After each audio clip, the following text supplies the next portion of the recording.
ആരോഗ്യമന്ത്രി വീണ ജോർജ്, മന്ത്രി V N വാസവനും മാധ്യമങ്ങളെ കാണുകയാണ്. അതിലേക്ക് വളരെ ദൗർഭാഗ്യകരമായ സംഭവമാണ് ഉണ്ടായത്. കോട്ടയം മെഡിക്കൽ കോളേജിൻ്റെ ആദ്യത്തെ ബ്ലോക്കാണ് സർജിക്കൽ ബ്ലോക്ക്. അപ്പോൾ ആ സർജിക്കൽ ബ്ലോക്കിനോട് ചേർന്നുള്ള ഒരു ടോയ്ലറ്റ് ബ്ലോക്കാണ് ഇന്ന് അതിൻ്റെ മേൽക്കൂര തകർന്ന് വീണത്.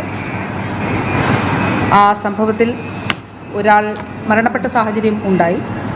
ബഹുമാനപ്പെട്ട മുഖ്യമന്ത്രിയുടെ റീജിയണൽ മീറ്റിങ്ങിലായിരുന്നു ബഹുമാന്യനായിട്ടുള്ള വാസവൻ മിനിസ്റ്ററും ഞാനും അതുപോലെ അഡീഷണൽ ചീഫ് സെക്രട്ടറിയും ഒക്കെ ഉണ്ടായിരുന്നത്.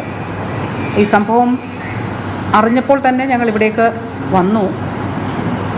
വന്ന് ആദ്യഘട്ടത്തിൽ 2 പേർക്ക് പരിക്ക് എന്നുള്ളതാണ് പറഞ്ഞത്.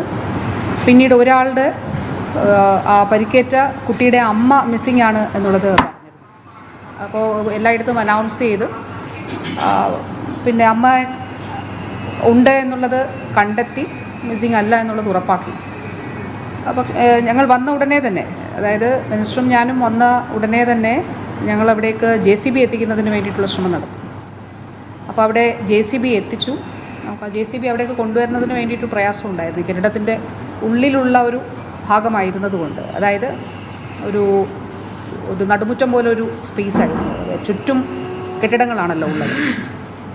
അപ്പോൾ അവിടേക്ക് ഈ മെഷീൻ എത്തിക്കുന്നതിന് ഈ വരാന്തയിലൂടെ JCB കൊണ്ടുവന്നിട്ട് അവിടെ ഒരു ഗ്രില്ല് പോലെയുള്ളത് അത് കട്ട് ചെയ്തിട്ട് വേണമായിരുന്നു കൊണ്ടുവരാൻ. പക്ഷേ അതും കട്ട് ചെയ്ത് JCB അവിടേക്ക് എത്തിച്ചാണ്. ആ ഘട്ടത്തിൽ ആരുമില്ല എന്ന് പറഞ്ഞു എങ്കിൽ പോലും ആരെങ്കിലും ഉണ്ടോ എന്നുള്ളത് അത് തിരയുന്നതിന് വേണ്ടിയിട്ടാണ് മെഷീൻ കൊണ്ടുവന്നത്. ആ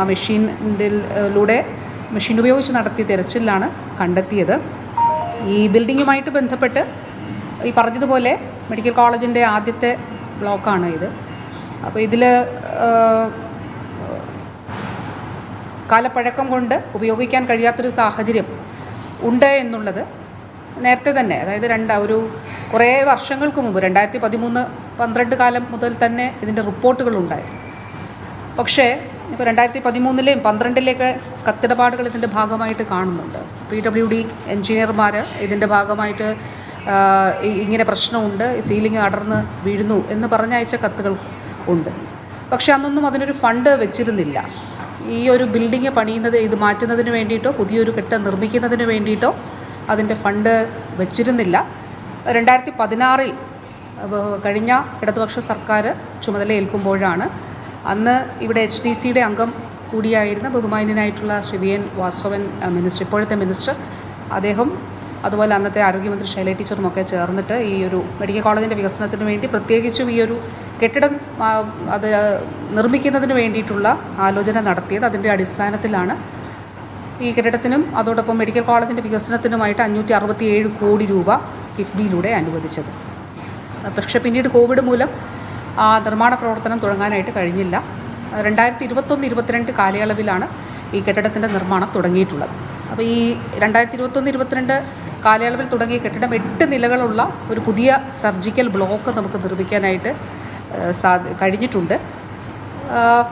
ഈ മെയ് മാസം 30-ാം തീയതി ഇതേ ഹാളിൽ ഞാനും മിനിസ്റ്ററും സൂപ്രണ്ട് ഡോക്ടർ ജയകുമാർ ഡോക്ടറും അതോടൊപ്പം തന്നെ പ്രിൻസിപ്പലുമൊക്കെ ചേർന്നുകൊണ്ട് PCSും ഉൾപ്പെടെ എല്ലാവരും ചേർന്നുകൊണ്ട് നമ്മളൊരു മീറ്റിംഗ് എടുത്തിരുന്നു. അത് ഈ ഷിഫ്റ്റിങ്ങിന് വേണ്ടിയിട്ടുള്ള കാര്യങ്ങൾ ആലോചിക്കുന്നതിനും ആയിരുന്നു ആ മീറ്റിംഗ് ചേർന്നത്. അപ്പോൾ OTയുടെ നിർമ്മാണം കുറച്ച് കാര്യങ്ങൾ, മോഡുലാർ OTയാണ്. സിവിൽ വർക്കും മറ്റ് വർക്കുകളെല്ലാം തീർന്നു. പക്ഷേ മോഡുലാർ ഓപ്പറേഷൻ തിയേറ്ററിൽ ഇപ്പോഴുള്ള ബിൽഡിങ്ങിൽ 10 ഓപ്പറേഷൻ തിയേറ്ററാണ് ഉള്ളത്. പുതിയ സർജിക്കൽ ബ്ലോക്കിൽ 14 ഓപ്പറേഷൻ തിയേറ്ററാണ് ഉള്ളത്. പുതിയ ബിൽഡിങ്ങിൻ്റെ ബെഡ് കപ്പാസിറ്റി ഏതാണ്ട് 568. പഴയ സർജിക്കൽ ബ്ലോക്കിൻ്റെ കപ്പാസിറ്റി ഒരു 360. ഇവിടെ ICUകൾ ഉൾപ്പെടെയാണ് ഉള്ളത്. അപ്പോൾ ഈ 568 എന്ന് പറയുമ്പോൾ 2 ICUകൾ കൂടി അതിൻ്റെ ഭാഗമായിട്ടുണ്ട്. 42 ബെഡ് ഉള്ള 21 ബെഡുകൾ വീതമുള്ള 2 ICUകൾ കൂടി ഇതിൻ്റെ ഭാഗമായിട്ടുണ്ട്. അപ്പോൾ ഷിഫ്റ്റിങ്ങിന് വേണ്ടി തീരുമാനിക്കുകയും ഷിഫ്റ്റിങ്ങിന് അടിയന്തരമായിട്ടുള്ള നടപടികൾ സ്വീകരിക്കുകയും ചെയ്യണമെന്നുള്ളത് പറഞ്ഞിരുന്നു. അപ്പോൾ അതിൻ്റെ അടിസ്ഥാനത്തിലുള്ള പ്രവർത്തനങ്ങൾ ഞങ്ങളുടെ മീറ്റിങ്ങിന് ശേഷം SMD ഡോക്ടർ വിനയ് ഗോയൽ ഇവിടെ എത്തി അടുത്തൊരു മീറ്റിംഗ് കൂടി ഇതിൻ്റെ ഭാഗമായിട്ട് നടത്തിയിരുന്നു. ആ ഘട്ടത്തിലാണ് ദൗർഭാഗ്യകരമായിട്ടുള്ള ഈ സംഭവം ഉണ്ടായത്. അപ്പോൾ നമ്മുടെ ഈ ഒരു ഘട്ടത്തിൽ വളരെ പ്രധാനപ്പെട്ട ചില കാര്യങ്ങൾ ഇങ്ങനെയുള്ള സംഭവങ്ങളുമായിട്ട് ബന്ധപ്പെട്ട് സർക്കാർ നടത്തിയിട്ടുണ്ട്. ഒന്ന്, ആദ്യമായിട്ട് കേരളത്തിൽ നമ്മുടെ ഒരു ഫയർ സേഫ്റ്റി ഓഡിറ്റ്, ഒരു സേഫ്റ്റി ഓഡിറ്റ്, അതിനൊരു പ്രത്യേകമായിട്ടുള്ള ഗൈഡ് ലൈൻ, ഇതെല്ലാം ആദ്യമായി തന്നെ രൂപീകരിച്ചത്, അത് നടപ്പിലാക്കിയതും ഈ ഘട്ടത്തിലാണ്. മോക്ക് ഡ്രില്ലുകൾ ഉൾപ്പെടെ നടത്തണമെന്നുള്ളത് പറഞ്ഞതും ഈ ഘട്ടത്തിലാണ്. അതോടൊപ്പം ദുരന്ത നിവാരണ അതോറിറ്റിയുമായിട്ട് ചേർന്നുകൊണ്ട് ഇങ്ങനെയുള്ള കെട്ടിടങ്ങളുണ്ടോ എന്നുള്ളത് കണ്ടെത്തി ആശുപത്രികളിലൊക്കെ തന്നെ അതിൻ്റെ പരിശോധന നടത്തുന്നതിന് വേണ്ടിയിട്ടുള്ള നിർദ്ദേശവും ഇതിൻ്റെ ഭാഗമായിട്ട് അത് തീരുമാനമെടുക്കുകയും അത് നടപ്പിലാക്കുകയും ചെയ്തിട്ടുണ്ട്. അപ്പോൾ കോട്ടയം മെഡിക്കൽ കോളേജിനെ സംബന്ധിച്ചിടത്തോളം ഏറ്റവും അധികം വികസന പ്രവർത്തനങ്ങൾക്ക് വേണ്ടി പണം ചെലവഴിച്ച് നിർമ്മാണ പ്രവർത്തനങ്ങൾ നടക്കുന്ന ഒരു ഘട്ടത്തിലാണ്. ഇപ്പോൾ സർജിക്കൽ ബ്ലോക്ക് മാത്രമല്ല, സൂപ്പർ സ്പെഷ്യാലിറ്റി ബ്ലോക്ക് അത് ഏതാണ്ട് 30% അതിൻ്റെ നിർമ്മാണം ആയി. അതുപോലെ കാർഡിയോളജി ബ്ലോക്ക്, ഇൻഫെക്ഷ്യസ് ഡിസീസിന് വേണ്ടിയിട്ടുള്ള ബ്ലോക്ക്, ഇതെല്ലാം തന്നെ നിർമ്മാണത്തിലുള്ളവയാണ്. ഈ പറഞ്ഞതൊക്കെ പൂർത്തീകരിക്കുന്നവയും നിർമ്മാണത്തിലുള്ളവയുമാണ്. മറ്റ് കാര്യങ്ങൾ, ഇന്നത്തെ ഈ സംഭവവുമായിട്ട് ബന്ധപ്പെട്ടിട്ടുള്ള വിഷയങ്ങൾ അന്വേഷിക്കുന്ന ജില്ലാ കളക്ടറോട് ഇത് എന്താണെന്നുള്ളത് അന്വേഷിച്ച് അതിൻ്റെ റിപ്പോർട്ട് എന്താണ് ഈ സംഭവത്തെക്കുറിച്ച് അന്വേഷിച്ച് റിപ്പോർട്ട് നൽകുന്നതിന് വേണ്ടിയിട്ട് ആവശ്യപ്പെടുകയും ചെയ്യുന്നുണ്ട്. നിങ്ങളിവിടെ എത്തിയപ്പോൾ ഈ അപകടമുണ്ടായ സംഭവത്തിലെത്തി നിങ്ങൾ എത്തിയെങ്കിൽ പക്ഷേ അത് ഉത്തരവാദിത്തോടുകൂടി അത് കൈകാര്യം ചെയ്തിട്ടില്ല എന്നൊരു വിമർശനമാണ് പ്രതിപക്ഷം പറയുന്നത്. കാര്യം അല്ലെങ്കിൽ അവിടെ പറയുന്ന അത്രമാത്രം ഉന്നയിക്കുന്നവർ പറയുന്നു. സമയത്ത് അവിടെ എത്തിയപ്പോഴും ഈ അപകടത്തിൻ്റെ വ്യാപ്തി എന്താണെന്ന് മനസ്സിലാക്കാൻ സാധിച്ചില്ല. അത് ഇത്തരത്തിലുള്ള പ്രതികരണമായിരുന്നില്ല ഉണ്ടായിരുന്നത്. രക്ഷാപ്രവർത്തനം വളരെയേറെ താമസിച്ചു എന്നതാണ് അവരുടെ ആരോപണം. നോക്കൂ, അവിടെ ആദ്യം എത്തിയത് ഞങ്ങൾ തന്നെയാണ്.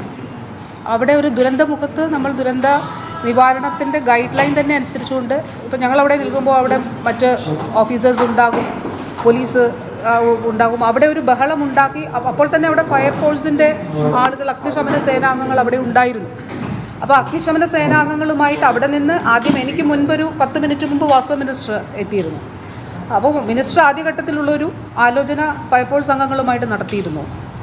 ഞങ്ങൾ അതിനുശേഷം നേരെ പോയത് അവിടെ നിന്ന്, അതായത് ഈ പരിശോധന ഫയർഫോഴ്സ് അംഗങ്ങൾ അവിടെ വന്നു. അവർ ഓൾറെഡി മെഷീൻ അപ്പോഴേക്കും കൊണ്ടുവരാനായിട്ട് പറഞ്ഞു. ഞങ്ങൾ അവിടെ നിന്ന് ഞങ്ങൾ രണ്ടുപേരും ആ സ്പോട്ടിൽ നിൽക്കുകയല്ല ചെയ്തത്.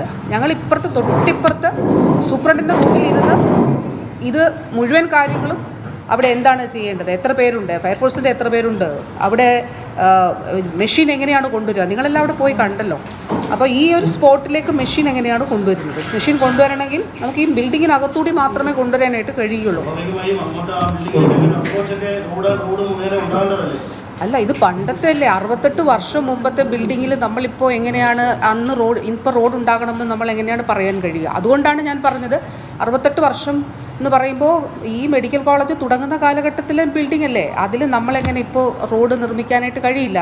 അപ്പോൾ അതുകൊണ്ട് ബിൽഡിങ്ങിനുള്ളിലൂടെ എങ്ങനെയാണ് കൊണ്ടുവരിക?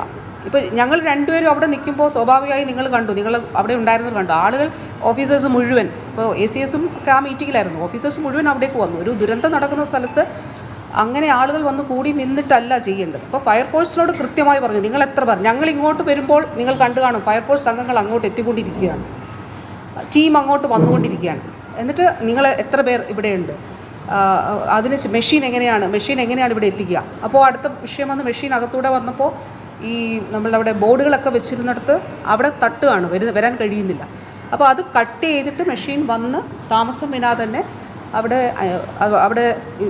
ഈ പറഞ്ഞതുപോലെ ആദ്യഘട്ടത്തിൽ വാസ്തവത്തിൽ ഈ കുഞ്ഞിൻ്റെ അമ്മയെ കാണുന്നില്ല എന്നുള്ളതാണ് പറഞ്ഞത്. അതാണ് ഈ 3 പേർ എന്ന് പറഞ്ഞത്.